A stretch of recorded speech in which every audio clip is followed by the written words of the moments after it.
what we're talking about here essentially is spiritual maturity through a storyline. And we had you read this article about the mind of Christ in the Gospels, because we felt like it had to do a lot with maturity.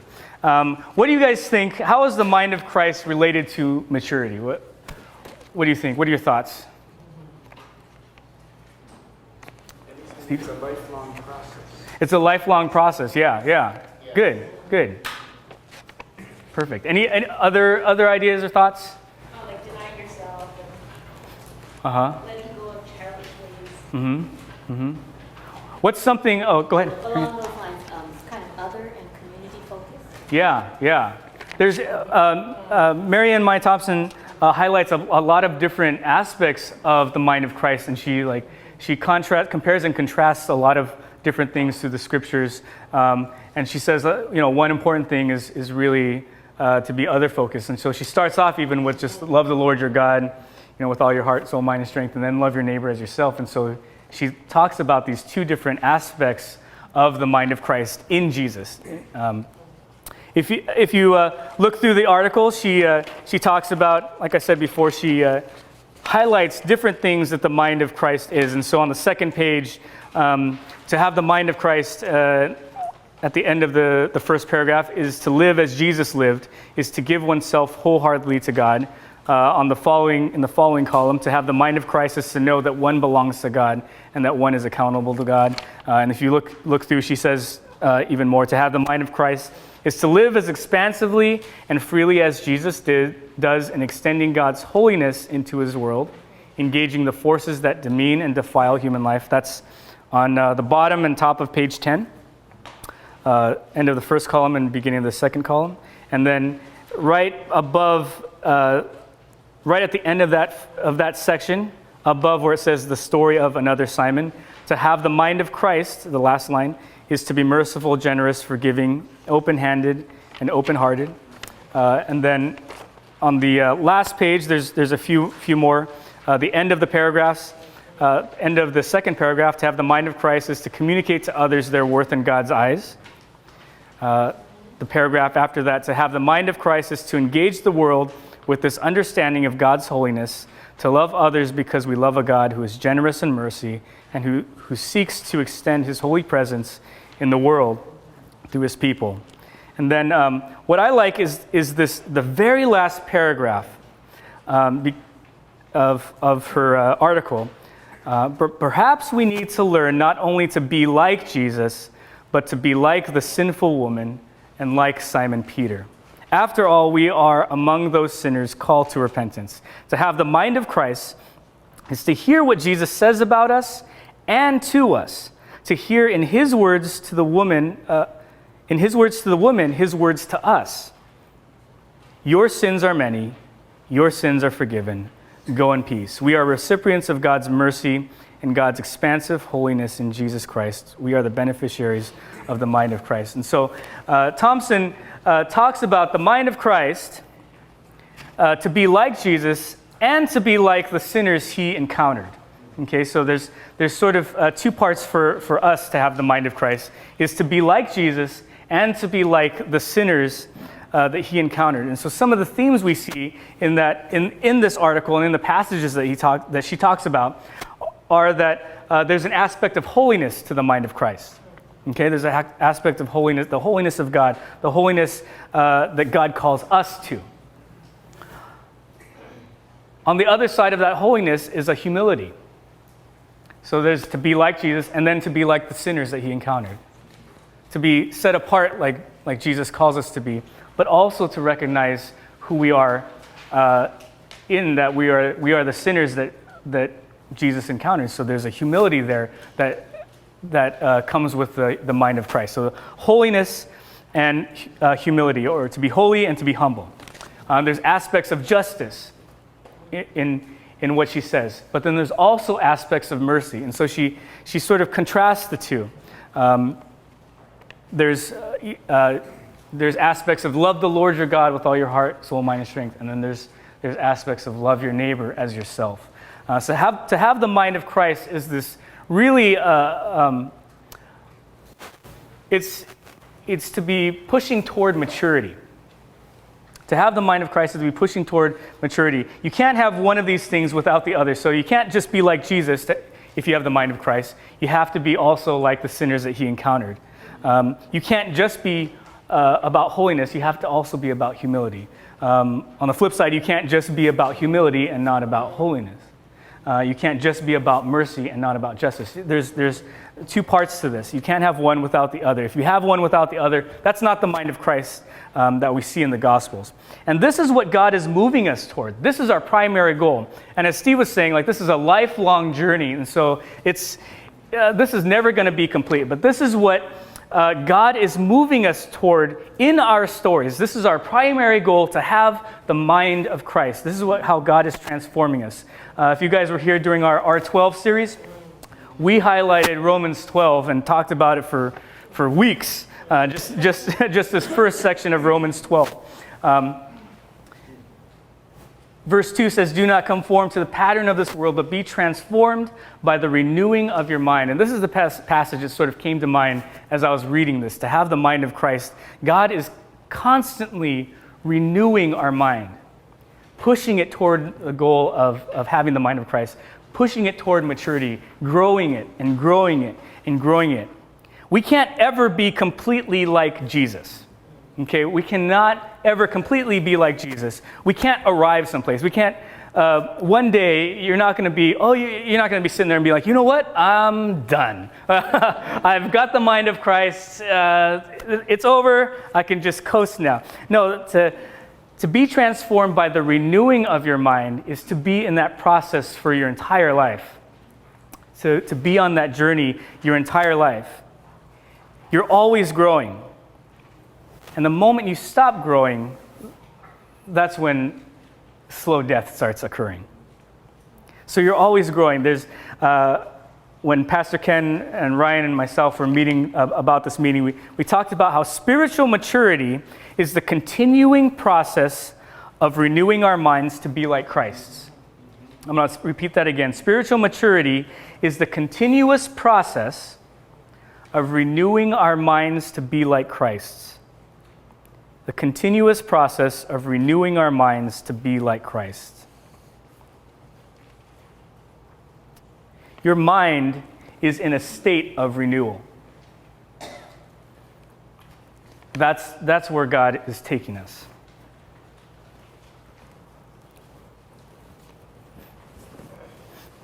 Ryan and I were also Boy Scouts, not in the same troop. Ryan was actually a Boy Scout here in this troop, and I was at a different troop, but we commiserated over Boy Scout stories when we were younger, and we've been to a couple of the same campsites and things.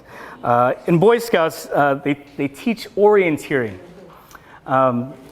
Orienteering, so how to use a compass and a map, because the biggest shame a Boy Scout could have is to get lost in the woods. Because you're like, okay, come on. Like, if you can do anything, you have to be able to get out of the woods. Because why are we putting you in this program anyway? So what happens is, what they teach you is that when you're lost in the woods and you have no compass, if you're just totally lost in the woods, what they teach you is to pick a landmark in the forest. Pick a tree, a big rock, something that you can see off in the distance. You zero in on that landmark, whatever it is. It has to be something that you can see in front of you, and you just walk straight toward that tree. Maybe there's a tree with a mark on it with a funny branch. Pick that tree with the funny branch and just start walking toward it. Because what happens is, if you don't have something in front of you to see, to focus in on, the human mind, the way it works, it's funny. For some reason, we just start going like, oh, I'll go over here, and then I'll start walking over here, and your mind thinks you're walking in a straight line. What happens is you come around and around in a circle, and that's why you see like on old Married with Children episodes, like Al Bundy is like, oh, I passed this rock already. There's this thing that happens where people just sort of automatically start walking around in circles, and that's how they get lost and never make it out of the woods. So they teach you in Boy Scouts, you pick something and you walk toward it. As soon as you get there, then you pick another landmark and then you walk toward that. And that will help you walk in a straight line, and hopefully you can get out of whatever situation you're in. Boy Scouts, you're supposed to be prepared, so if you don't have a compass, you already got 1 point marked off.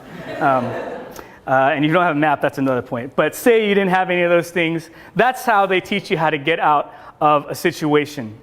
If you don't know what we want in life, we can lose direction. If we don't know what we're going for, we can lose our direction. In your handouts, I have given you an exercise. It looks like this. I forget what color it is. It's taking back your plot. And it says there's 2 different sides. Spiritual, there's 4 boxes: spiritual, physical, work, family, friends. Now we're talking about, in this class, your spiritual journey, but that's just one of the roles that you play in life. So there's also your physical role, your work role, your family and friends role. There's a bunch of different roles that you play in life. For this class, we're just talking about the spiritual role, so we're going to focus on that today. But I've given you some other space on there to take this home and do this exercise. What I want to do now is take you through this exercise or to think about where you're going in life, okay? Where you're going. So let's think about your role, your spiritual, your role as a son or a daughter of God, okay? Your role as a Christ follower, as a follower of Jesus Christ, your role, okay? Think about your spiritual life. And what I want you to do is think about your life, and if nothing changes in your spiritual life, if nothing changes, if what you're doing right now, what it looks like right now, if nothing changes, what will it be like 1 year from now? Where will you be? What will you be doing? What will your spiritual life look like 1 year from now? And if you have some thoughts, just sort of jot that down really quick, okay? Jot that down. 1 year from now, what will your spiritual life look like if nothing changes at all? How is that different from writing down exactly where you are today? Well, that's part of the exercise. So you can write that, but just imagine, like, I mean, it's more of a visioning exercise. So just imagine, like, it is similar because 1 year's not that long, right? So for a lot of us, it may be exactly where I am today.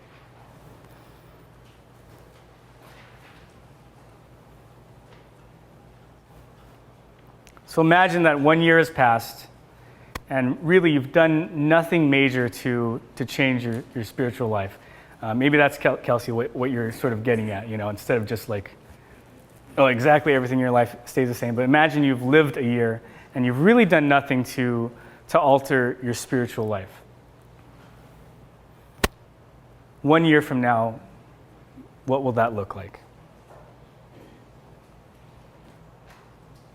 Now what I want you to do is I want you to imagine that not only 1 year has passed, but 3 years have passed. And you've really done nothing major to change how you're following Jesus, how you're following God. Nothing has changed. Nothing major has changed. You've really done nothing. You're sort of just doing what you're doing now. Same stuff.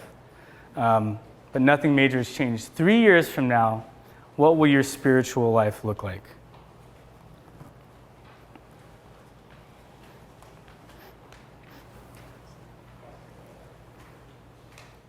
So as you imagine yourself 3 years from now, what are you doing? How are you pursuing Jesus? If nothing major has changed, what does your spiritual look like? Is it vibrant? Is it not?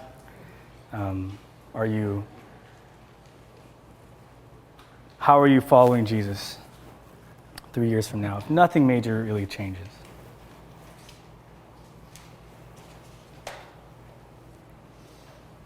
Now I want you to imagine that 5 years have passed. It is now 2019. Whoa. If we did this exercise with the youth, they would not be able to imagine this far ahead. But as adults, you can imagine the future a little bit more. It is now 5 years from now. what does your spiritual life look like 5 years from now if you have done really nothing major to change it? If you have really done nothing major to change it, what does your spiritual life look like?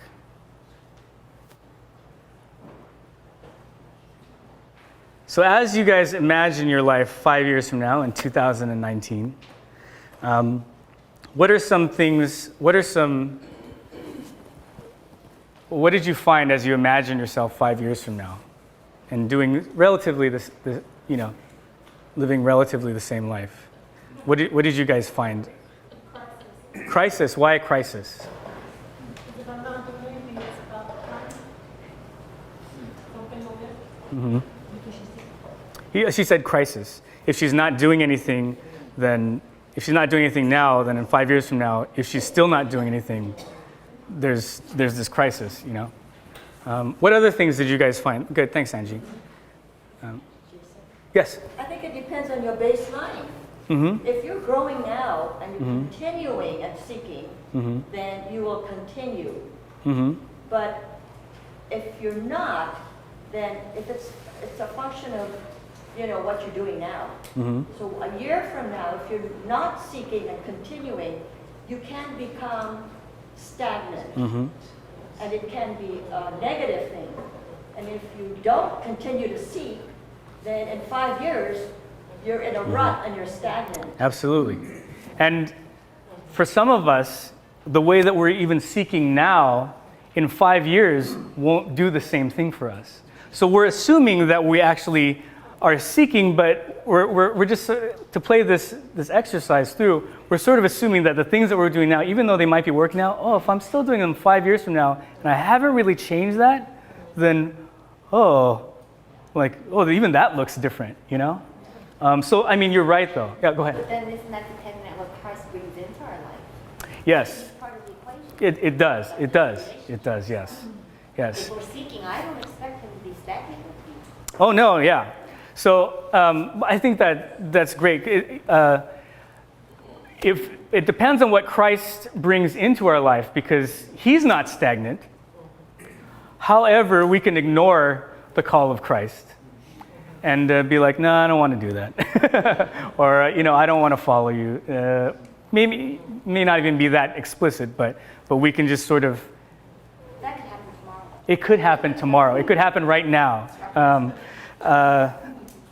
So we're looking at our lives 5 years from now to see exactly in what trajectory are we headed? Where are we going?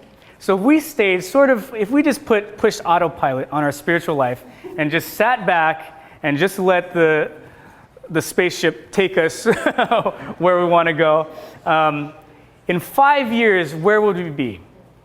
And I feel like a lot of times when we look at our lives like that, we're like, if we just sort of put it on autopilot and just sort of, kind of do the same things we're doing without any major changes, in 5 years from now, it's kind of surprising where we'll be sometimes. We're like, oh, wow, I didn't know that that's where I was headed. So now, actually, for this part of the exercise, I want you to imagine, okay, take look at what your life is like in 5 years. And imagine that's you, 5 years from now, you're 2019 Ryan, you're 2019 Kelvin, you're 2019 Rosa, and you're living in 2019, and you get the chance to go back in time to today. What would you do differently today? What would you do differently this year to change where you're going to be in 5 years? What kind of things would you do? It changes the way that you orient your life. Jeff and I were talking about just earlier today how just if you're going in a certain direction, if you just move 2 degrees, in a week it doesn't matter. But in 5 years, those 2 degrees become a world of difference. So the question, or the thing that we're talking about is, where are we going? Where are we headed in life? Because sometimes our vision for life, our goal is hijacked. We don't know what we want.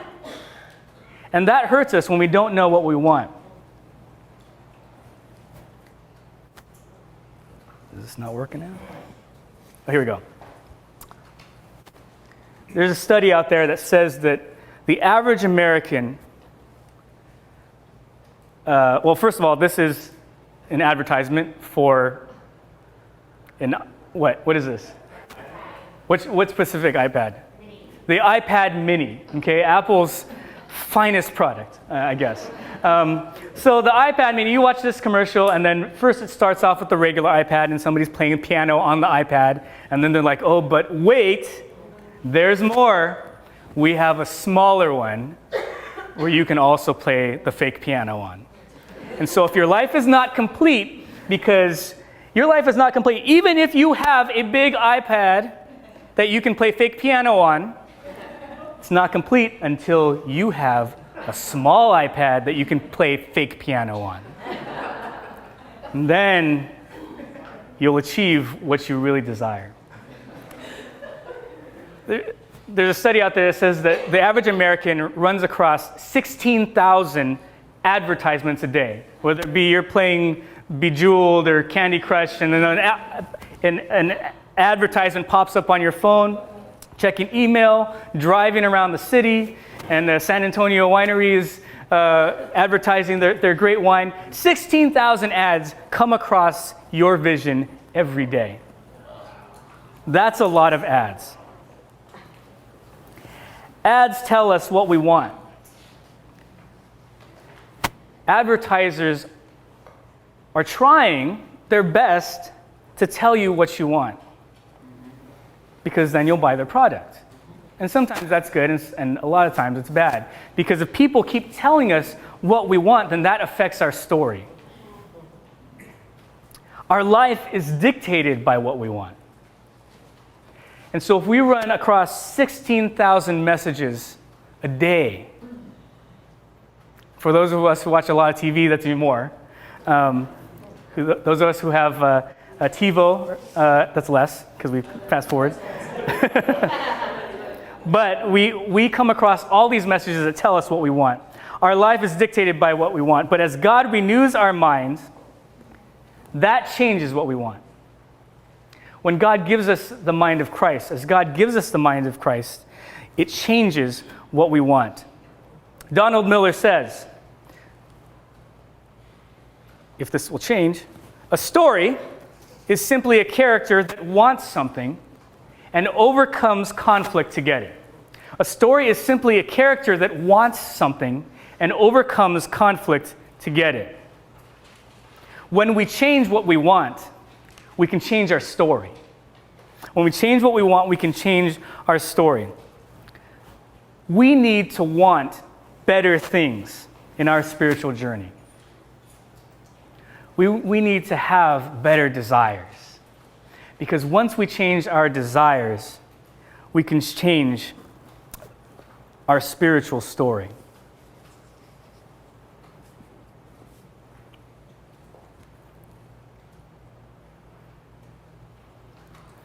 Our renewing mind directs our ambitions. What was Moses seeking after the burning bush? And what are you seeking as the protagonist of your spiritual story? Ryan's going to jump in and talk about how our temperament affects our ambitions.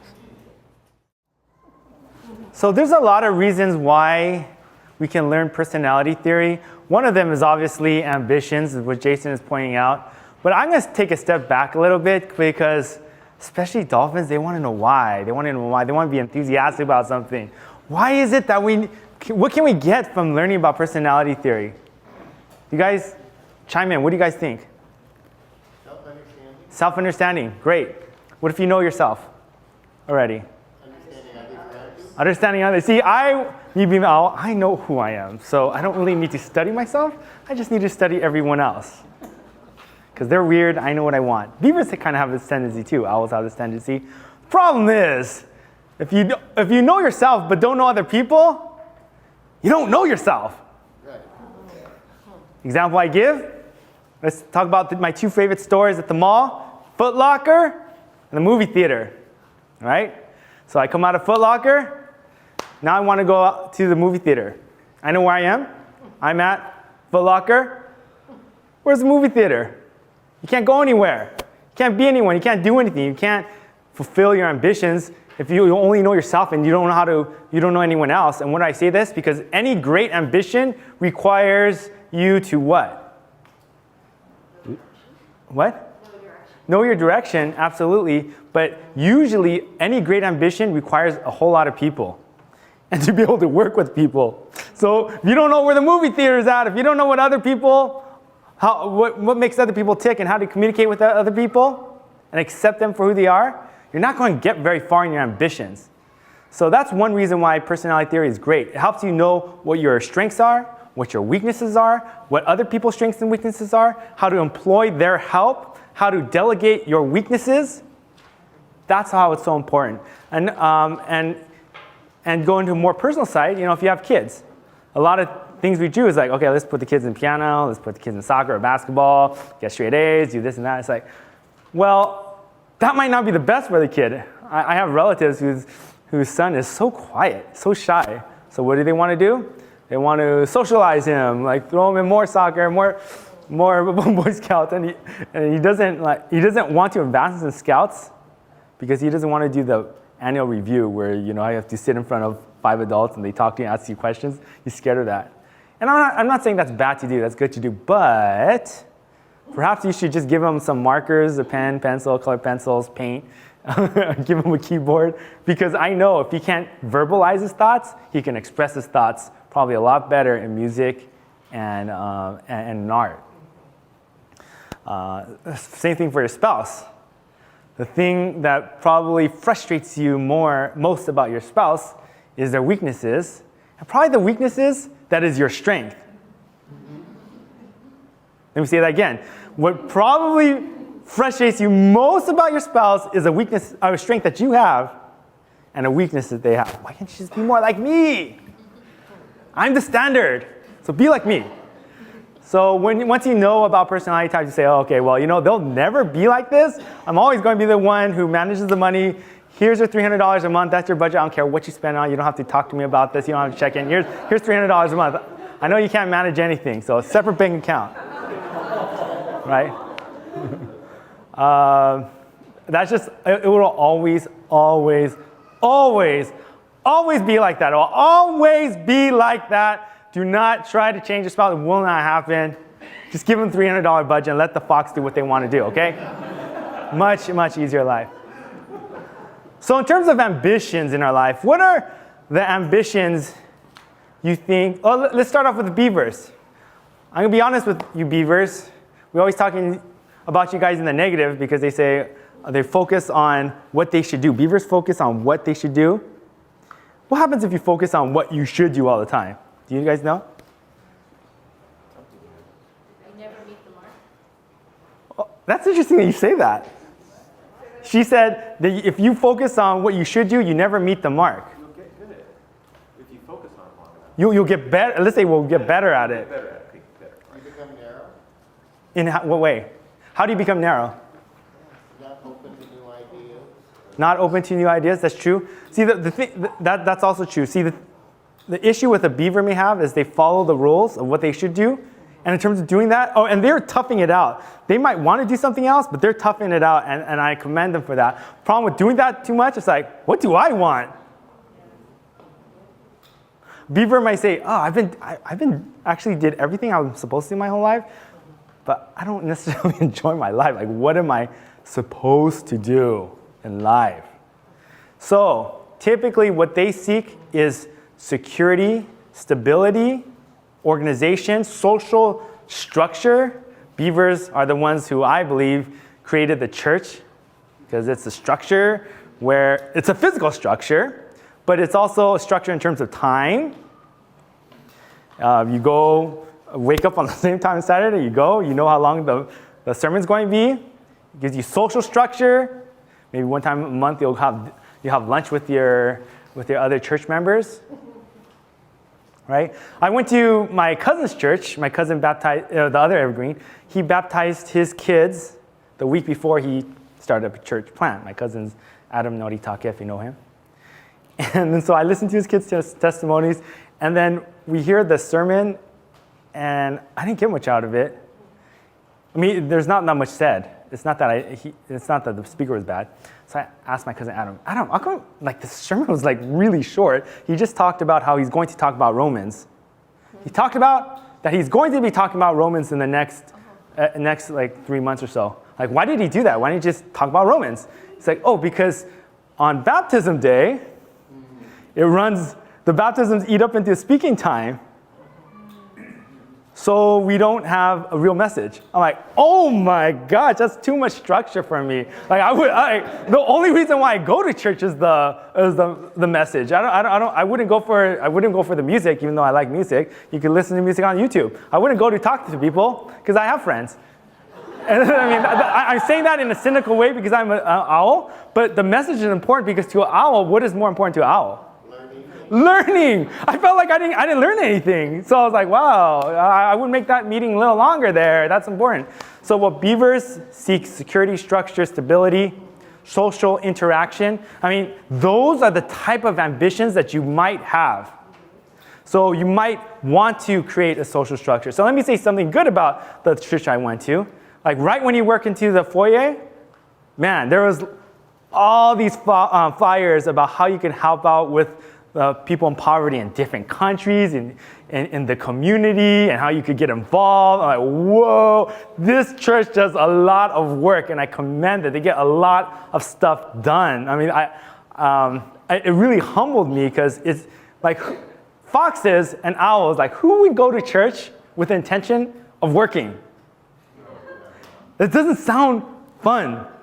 It doesn't sound thought-provoking, but they actually, I'm willing to guess by the amount of flyers they had, that they go to church and they understand that they're going to be working in community with people.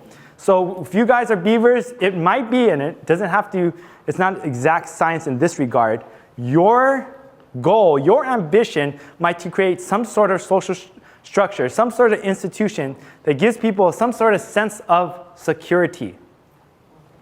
And since I contrasted that with the owls, owls seek knowledge. How could they contribute that to the church? Help people understand. Huh? Sunday school teacher.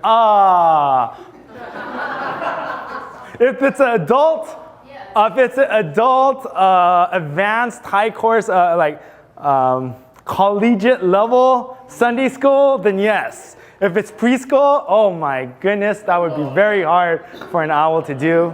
I mean, that's part of my spiritual journey. That's why I'm doing this. Like, I've studied this for a long time, and it wasn't until my friends like, oh my gosh, Marshall, you need to teach a class. Like, but people, like, they don't really like to learn the theory. They don't really like to learn. Like, well, my spiritual journey is learning how to teach to people in the way people want to receive the information that's useful for them.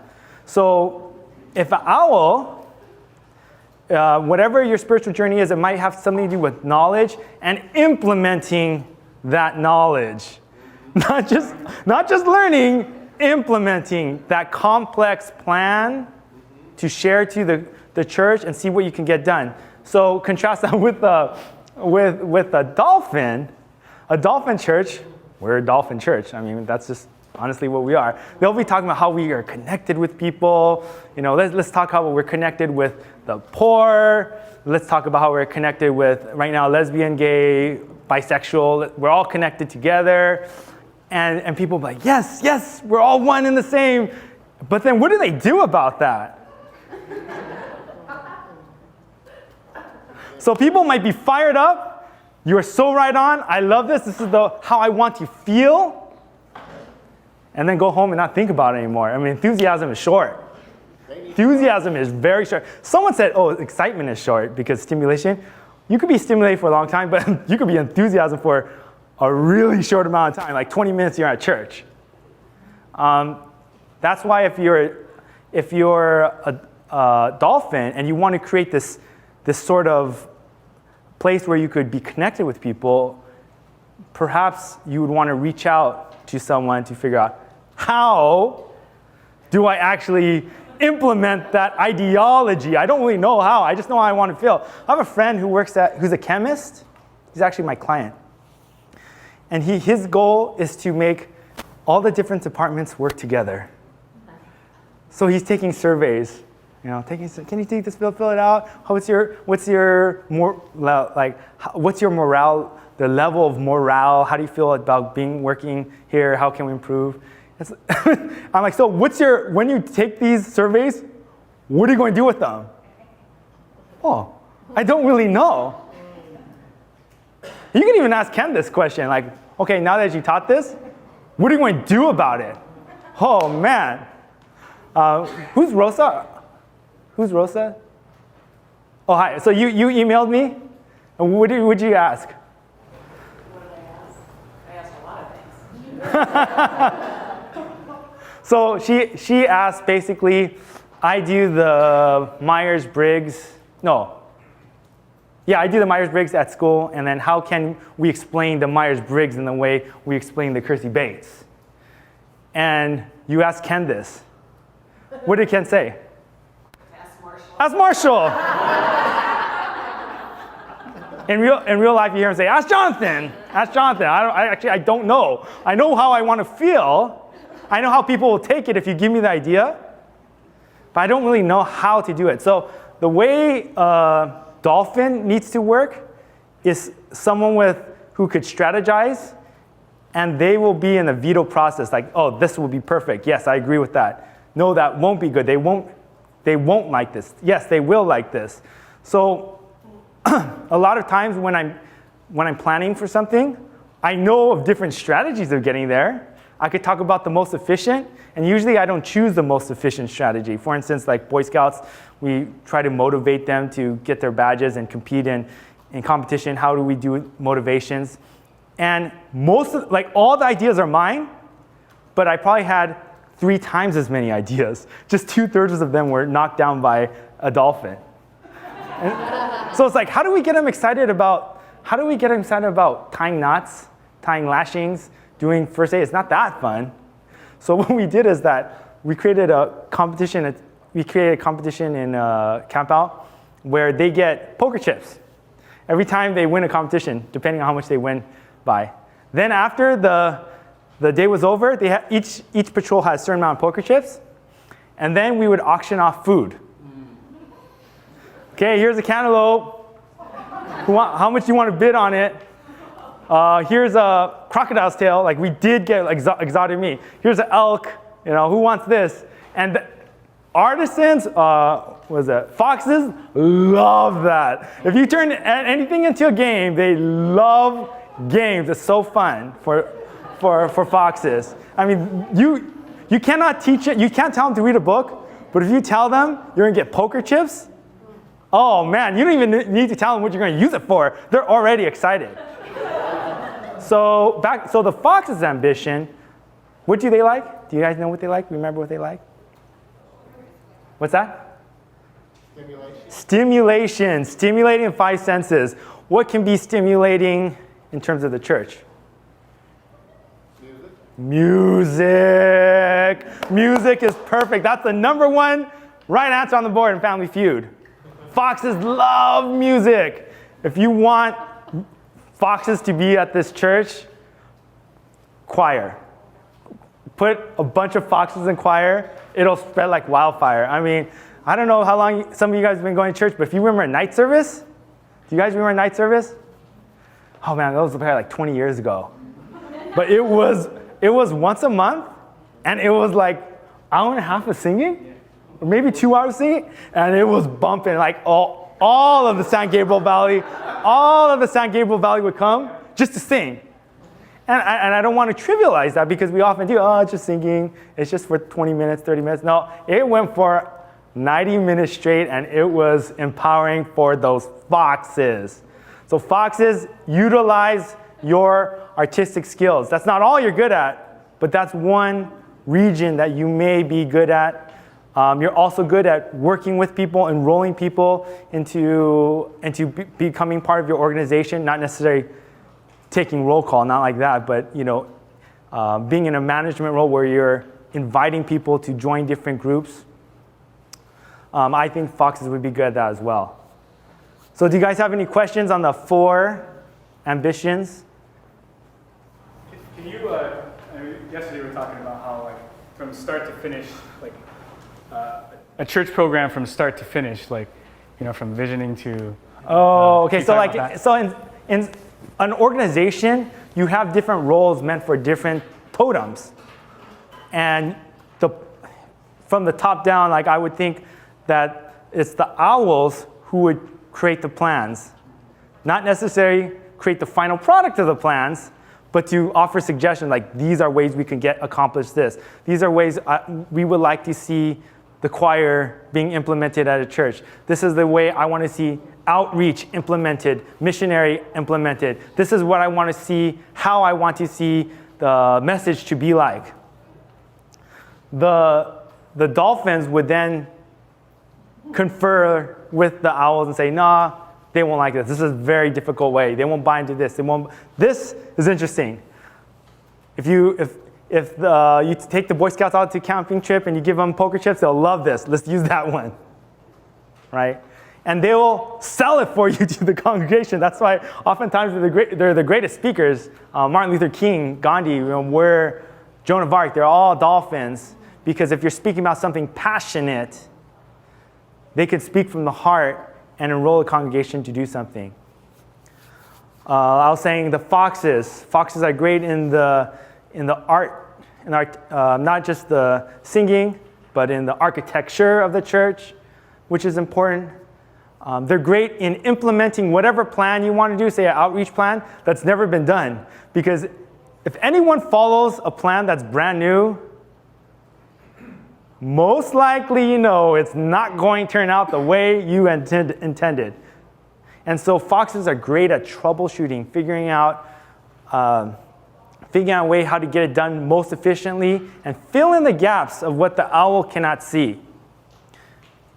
And the workhorses of the group, the beavers are the workhorses. They bring that stability. If you want the group to stay along, to keep trudging decade after decade after decade, you need guardians to stabilize that ministry. And a funny thing when I was watching my cousins get baptized, after someone gets baptized, they put a robe on them and then someone gives them sandals.